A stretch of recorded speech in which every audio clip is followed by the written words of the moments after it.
Women are the largest untapped reservoirs of talent in the world. Hello everyone, this is me Alina. Today I am going to speak about Gandhi and women's emancipation and empowerment.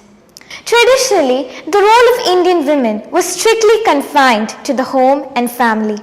Organizations like the Women's Indian Association and the National Council for Women, founded in the early 1900s, did exist but consisted only of aristocratic women like the Maharanis of Baroda and Bhopal.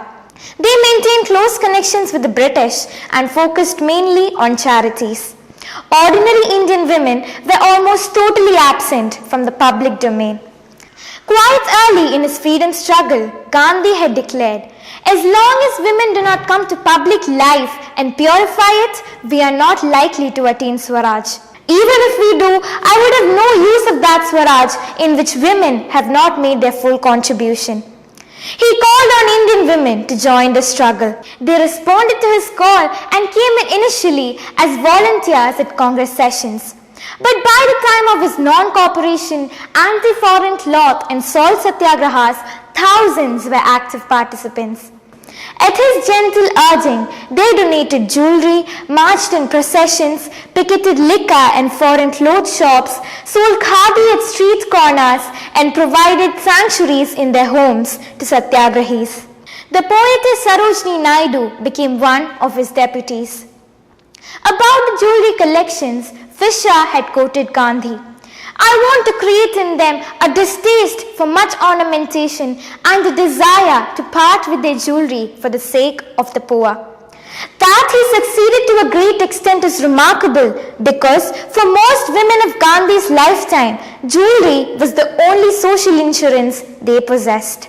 When in 1942 the Quit India movement was launched and Gandhi and other leaders were arrested and taken away from the Govalia Tank public meeting in Mumbai, a brave young woman named Alina S unfurled the national flag at the venue.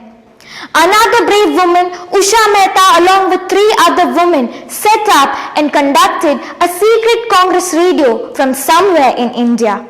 Through Gandhi's non-violent national movement, Indian women for the first time combined their roles as wives and mothers along with their new roles of non-violent warriors. In the Union Cabinet, the first Health Minister indeed of India was Princess Amrit Kaur, a principal of Kapurthala who in 1915 had given up royal comforts to become Gandhi's disciple. Vijayalakshmi Pandit was India's first ambassador to the Soviet Union as well as to the US and Mexico. In 1953, she was elected President of the UN General Assembly.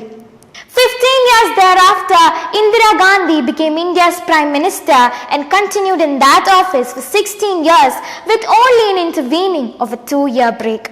The heightened status and empowerment of Indian women following independence are a direct outcome of Gandhi's non-violent national movement and his emphasis on women's active participation in it.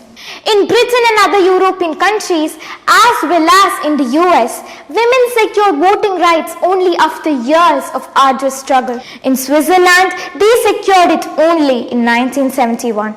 That in the very dawn of Indian independence, Indian women had full voting rights and occupied high elected offices is another revolutionary development in the Indian as well as the global context. Thank you.